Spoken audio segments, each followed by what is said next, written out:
Всем привет! Қалайсыңдар? Мен влогты үнсіз, бастап кеттім, потому что сөйлейтінде уақыт болмай кетті. Қазір қаладамын. Азан мен завтрак дайындадым, апаларға тамақ жасадым. Сонымен уақытым өтті, дайындалдым. Еще маманы бүгін қалаға әкеліп тастадым дегенде әкелдім. Потому что бүгін құдалық болады, құрыстарының баласы үйленген болатын, соның құдалығы болады. И мен просто әкелем, и одан кейін күткенде бір жерге барып өзімнің тірліктерімді бітіремін.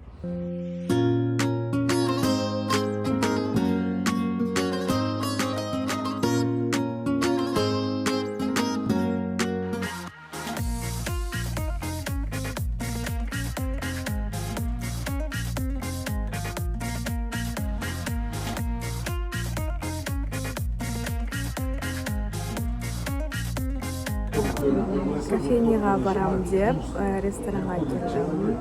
Қазір енді отырмын, тамағымды күтіп отырмын. Тамаққа заказ бердім. Уже қарным ашып кетті, кафе, ресторан іздеймін деп. Потому что ұнамайды, кейбіреудің тамағы ұнамайды, соны ресторанға келе салдым. Мынадай вид болып тұр. Ана жерде мен машинам тұр.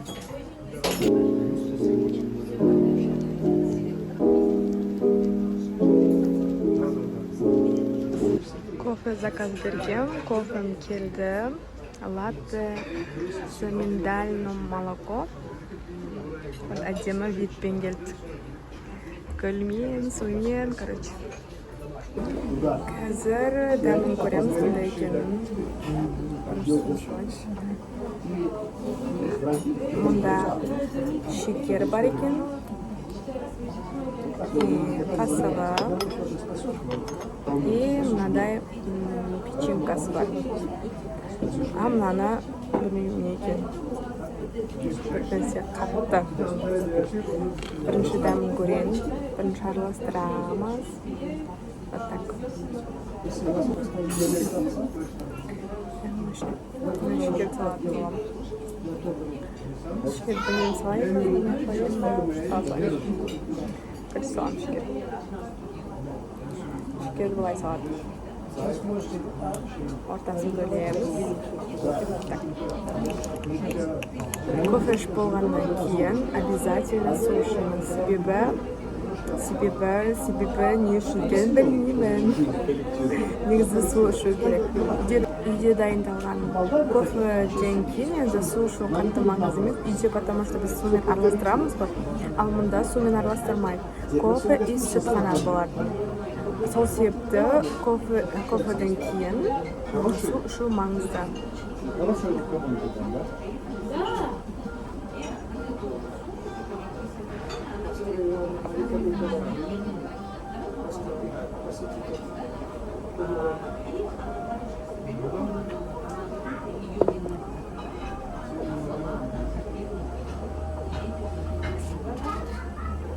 Тамағым қашан келетінін білмеймін бар ғой. Тамағым келді. Паста заказ бергем. Мынаның иісі бір басқаша шығып тұр.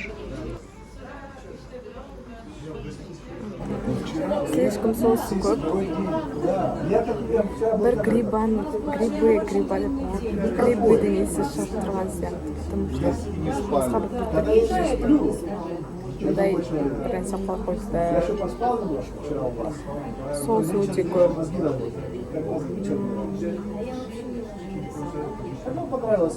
Көреміз. Негізі маған соусы көптер ұнамайды. Посмотрим.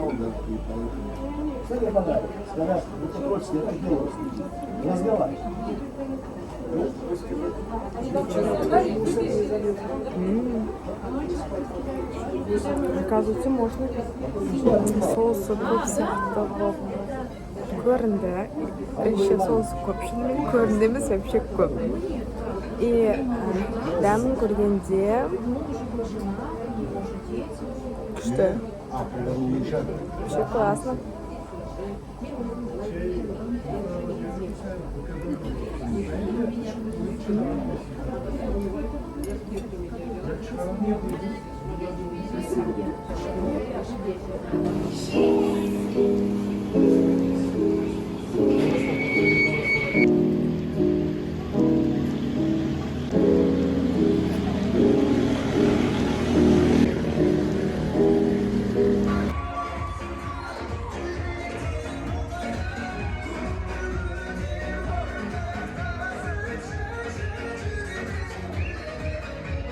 Ал, bismillah, бәрімізге осындай негізі құтты болсын. Аман есен етек біреусін жейік, балалар. Ашық ауыз тиіп. Enekisinden seni ешкімге де бергім келмейді қатырмаш болып мені жоқ дегеніңе сенбеймін оқ атсаң мені жүрегің оғың дәлдейді дәрігерім сенсің енді құшақтағаның бәрі. Қазір сендерге мен бағана маманы күткенге дейін бір магазиндерге бардым. Соны сендерге көрсетейін. Покупкалары бүгін. Бірінші покупка менде мынадай корсет спинаға арналған. Менің спинам, яғни арқам,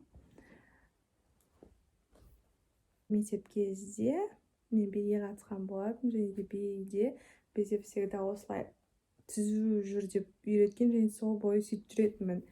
Кейін универге түскеннен кейін оның бәрі қалды, биге қатысқан жоқпын.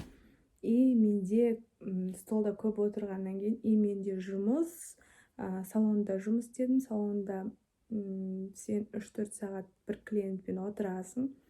Сол кезде бүкірейе бастадым ба, что-то сондай болды да менде. Сосын мен өзімді қолға алдым, түзу жүруге тырыстым, но все равно андасында былай отырып қаламын да.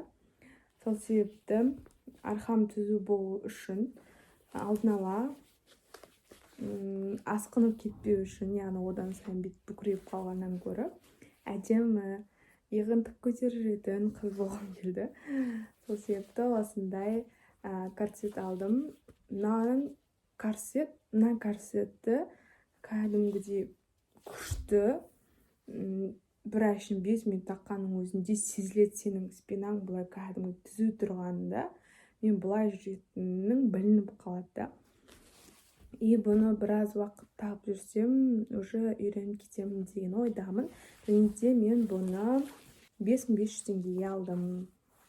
Екінші покупка ол менде маникюрге арналған заттар. Мына жерде чек. Мынадай палочка алдым. Мынадай телаға арналған крем алдым. Боди крем 250 граммдық. Мынадай лак алдым. Гел лак дейді бұны. Атын Винимейдің фирмасынан алдым. 1600 теңге. Базовый цвет алдым. Яғни френчтің астына. И пилкалар алдым. Біреуі жұқа, біреуі қалың. Жұқасы 70 теңге, налары 150 теңгеден. Осындай пилкалар, потому что ана пилкаларым менде уже ескіріп кетті. Содан кейін жаңа пилка алуға тура келді. Все, покупка аяқталды. Енді мен киімді ауыстырып, ужин ішіп, сосын барып тестке дайындалам. Менде уже понедельник күні тест тапсырам. Екінші тест тапсырам. Бірінші тесттен өте алмай қалған болатынмын. 4 балл жетпей қалды. 65 балл алдым. Есептей алмай қалған. 65 балл алдым. И осы жолы мен что-то өтетін сияқтымын. Потому что алдыңғы аптада мен қорыққам, кәдімгідей қобалжу болғанда менде. Ал осы жолы менде қатты қобалжу сезімі жоқ. Мен өтіп кететініме прям сеніп тұрмын да. Еще мен ол күні барған видеомда влог түсірген болатынмын. Сол кезде менің реакциямды көрсеңдер вообще. И осы жолы өтіп менің реакциямды екеуін салыстырамыз. Яғни 2 емтихан тапсырғаннан кейінгі менің нәтижемен сол уақытта дайындалғанның нәтижесін көретін боламыз, қалай болатынын. И менде опыттар пайда болды. Сол опыттармен сендермен бөлісемін.